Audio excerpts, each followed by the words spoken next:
Hello बच्चों, स्वागत है आपका आपके अपने यूट्यूब चैनल रोज़गार विद कन्नू में। तो जैसे कि आपको पता है, रेलवे ग्रुप डी के लिए हमने साइंस की सीरीज़ जो है वो शुरू कर रखी है। तो उसमें आज एक नई वीडियो हम मतलब शुरू करेंगे और बहुत ही इंपॉर्टेंट क्वेश्चंस जो हैं वो मैं आपको करवा रही हूँ। रेलवे की बुक ही है, जो प्रीवियस ईयर क्वेश्चंस जो हैं वो आपको कवर करवाए जा रहे हैं। तो होप सो आप बहुत बेहतरीन तरीके से इन चीज़ों को कवर करेंगे। और जो भी बच्चे ने चैनल को सब्सक्राइब नहीं किया है वो चैनल को सब्सक्राइब भी कर लें, बिकॉज बहुत बेहतरीन चीज़ें आपको यहाँ पे सीखने को मिलेंगी। सबसे पहली चीज़, रक्त समूह की खोज किसके द्वारा की गई थी? रक्त समूह यानी कि ब्लड ग्रुप। ठीक है, यानी कि बच्चे आपसे पूछा जाए कि ब्लड ग्रुप जो है ये किसके द्वारा दिए गए थे? ब्लड ग्रुप्स किसके द्वारा दिए गए थे? तो बच्चे ब्लड ग्रुप की खोज जो है यह कार्ल लैंडस्टीनर के द्वारा की गई थी। किसके द्वारा की गई थी? कार्ल लैंडस्टीनर के द्वारा की गई थी। और कार्ल लैंडस्टीनर को इस काम के लिए नोबेल प्राइज भी दिया गया था, यानी कि नोबेल पुरस्कार भी दिया गया था। ठीक है, कार्ल लैंडस्टीनर ने क्या बोला था कि जो ब्लड ग्रुप्स हैं, ब्लड ग्रुप कितने होते हैं बच्चे? मेनली 4 ब्लड ग्रुप होते हैं। कितने ब्लड ग्रुप होते हैं भाई? 4 होते हैं, ए बी और ओ। ठीक है, ये 4 जो हैं ये अपने पास में क्या पाए जाते हैं? ब्लड ग्रुप पाए जाते हैं। कितने ब्लड ग्रुप होते हैं ह्यूमन में? 4 ब्लड ग्रुप होते हैं, ए बी और ओ। कितने ब्लड ग्रुप होते हैं भाई? 4 ब्लड ग्रुप होते हैं। ठीक है, तो यहाँ पे देखिएगा ये चारों ब्लड ग्रुप किस बेस पर बनाए गए हैं? तो आप बताएंगे कि ये एंटीजन के आधार पर बनाए गए हैं। किस आधार पर बनाए गए हैं? एंटीजन के आधार पर बनाए गए हैं। देखिए, ह्यूमन की बॉडी में क्या पाए जाते हैं? ब्लड में एंटीजन पाए जाते हैं। ठीक है, और ये जो एंटीजन बने होते हैं बच्चे, ये ग्लाइकोप्रोटीन के बने होते हैं। किसके बने होते हैं ये एंटीजन? ये एंटीजन जो है यह ग्लाइकोप्रोटीन के बने होते हैं। किसके बने होते हैं? ग्लाइकोप्रोटीन के बने होते हैं एंटीजन। अब ये जो ग्लाइकोप्रोटीन है ये एंटीजन को बनाने में सहायक होती है। एंटीजन कितने प्रकार के होते हैं?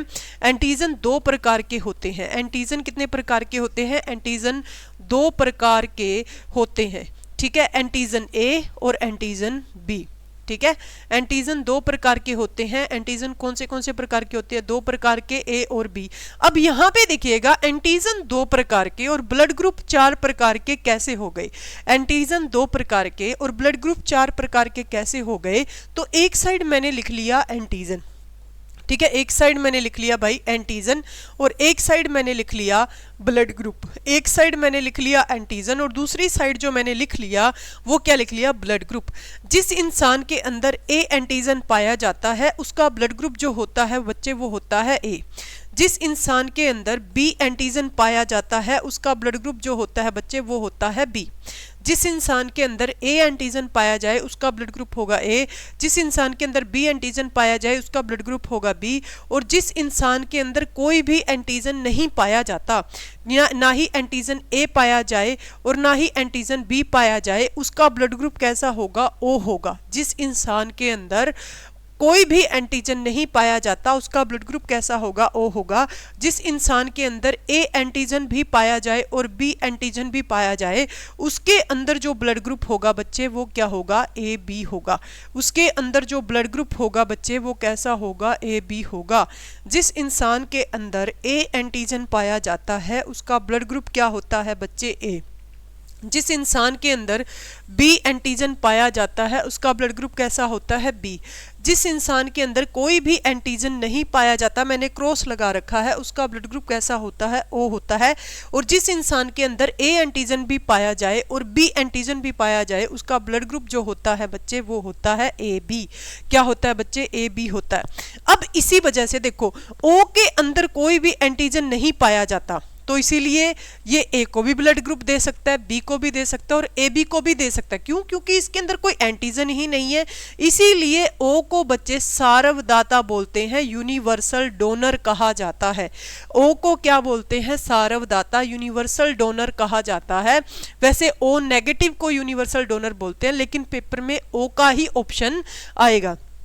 अब ए बी के अंदर भाई ए एंटीजन भी होता है, इसीलिए ए से ब्लड ग्रुप ले सकती है, बी एंटीजन होता है इसीलिए बी से ब्लड ले सकती है, और ओ के अंदर तो कोई एंटीजन ही नहीं होता, इसी वजह से ओ से भी ब्लड ले सकती है, इसीलिए ए बी को क्या बोलते हैं भाई, सार्वग्राही बोलते हैं। क्या बोलते हैं, सार्वग्राही, यानी कि यूनिवर्सल एक्सेप्टर, यानी कि ये जो है ये सभी से ब्लड ले सकती है। ए बी जो है ये सभी से ब्लड ले सकते हैं, इसीलिए ए बी को सार्वग्राही बोलते हैं, और ओ को क्या कहा जाता है, सार्वदाता, क्योंकि उसके अंदर कोई भी एंटीजन नहीं होता। समझ में आ गई। और ये ब्लड ग्रुप जो दिए गए थे ये किसने दिए थे, कार्ल लैंडस्टीनर ने दिए थे। ठीक है, नेक्स्ट क्वेश्चन है जी, प्रकाश वर्ष मात्रक है। प्रकाश वर्ष, जिसको आप क्या बोलते हैं बच्चे, लाइट ईयर बोलते हैं। प्रकाश वर्ष जिसे आप लाइट ईयर कहते हैं, प्रकाश वर्ष जो है ये किसका मात्रक है, प्रकाश वर्ष किसका मात्रक है, ये क्वेश्चन पूछ लिया जाए तो प्रकाश वर्ष क्या मापता है भाई। ठीक है, किसका मात्रक है, तो आप बताएंगे दूरी का मात्रक है, यानी कि डिस्टेंस का मात्रक है। ठीक है, दूरी का यानी कि डिस्टेंस का। प्रकाश वर्ष जो मात्रक है भाई वो किसका मात्रक है, दूरी का मात्रक है, डिस्टेंस का मात्रक है। क्लियर है इतनी बातें। दूरी यानी कि प्रकाश वर्ष से क्या मापते हैं, दूरी मापते हैं, डिस्टेंस मापते हैं। तो ग्रहों के बीच की दूरी, प्लैनेट्स के बीच का जो डिस्टेंस है, ग्रहों के बीच की दूरी मापी जाती है। या फिर आपसे पूछा जाएगा कि खगोलीय पिंडों, ठीक है, खगोलीय पिंडों, खगोलीय पिंडों के बीच की दूरी किससे मापी जाती है।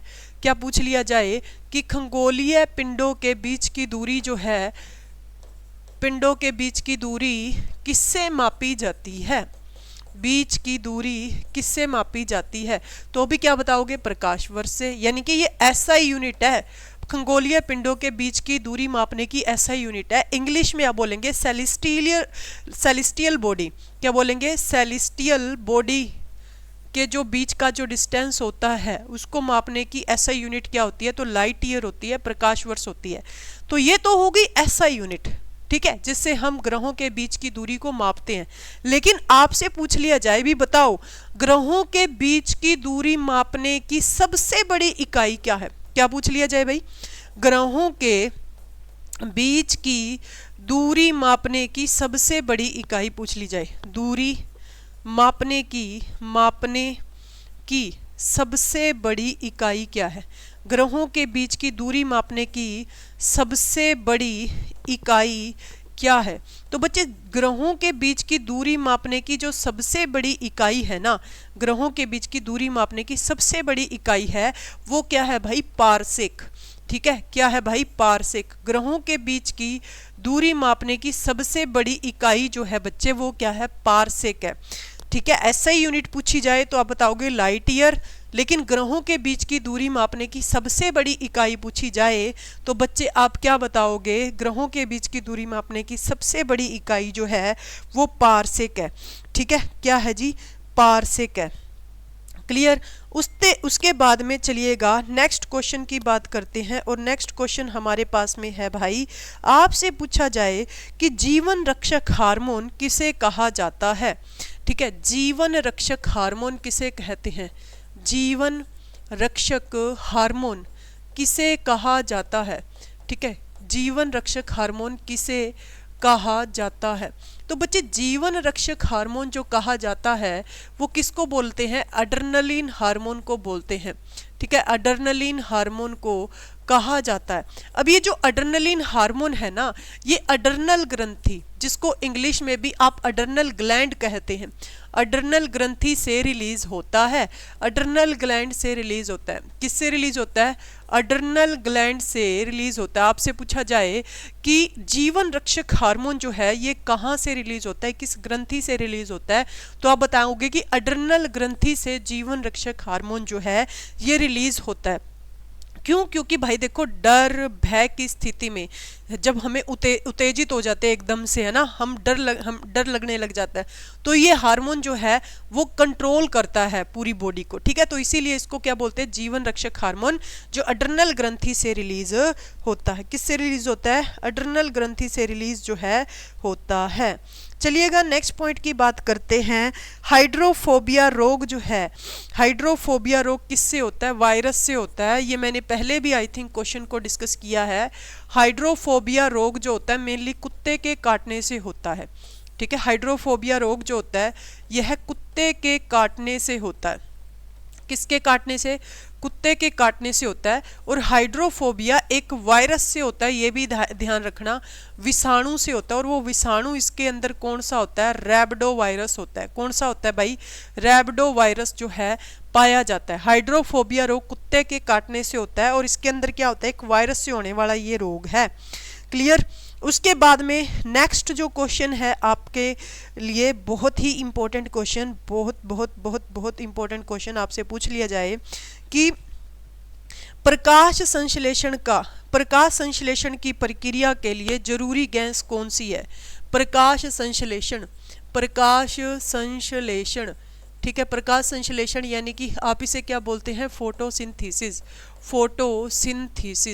ठीक है, फोटोसिंथेसिस की प्रक्रिया के लिए जरूरी गैस जो है वो कौन सी है? तो प्रकाश संश्लेषण की प्रक्रिया के लिए बच्चे जो जरूरी गैस है, प्रकाश संश्लेषण की प्रक्रिया के लिए जो जरूरी गैस है वो कौन सी होती है भाई? Carbon dioxide. बहुत सारे बच्चे कंफ्यूज होते हैं, कंफ्यूज होके ऑक्सीजन लगा देते हैं। तो देखो प्रकाश संश्लेषण की प्रक्रिया पॉसिबल नहीं होती CO2 के बिना। अब जो ऑक्सीजन है ना, ऑक्सीजन निकलती है इससे। ठीक है, ऑक्सीजन गैस जो है वह निकलती है प्रकाश संश्लेषण की प्रक्रिया में, लेकिन प्रकाश संश्लेषण की प्रक्रिया करवाने के लिए जरूरी गैस कौन सी होती है? CO2। ठीक है, तो यहाँ पे देखो CO2 और क्या चाहिए होता है भाई? पानी चाहिए होता है। क्या चाहिए होता है? वाटर की प्रेजेंस में। ठीक है, CO2 वाटर चाहिए होता है। और क्या चाहिए होता है? वाटर, जलवाष्प होने चाहिए। ठीक है, वाटर वेपर्स होने चाहिए, जलवाष्प। ठीक है, जलवाष्प छोड़ दो, ये इतना ज़्यादा वो इम्पोर्टेंट नहीं है, वाटर वेपर्स छोड़ दो। सूर्य का प्रकाश चाहिए, मेन थिंग है ये, सूर्य का प्रकाश चाहिए ही चाहिए। ठीक है, सनलाइट जो जिसको आप बोलते हो। और क्या चीज़ चाहिए भाई? इम्पोर्टेंट और इम्पोर्टेंट क्या भाई? क्या चाहिए भाई? क्लोरोफिल। क्या चाहिए? क्लोरोफिल।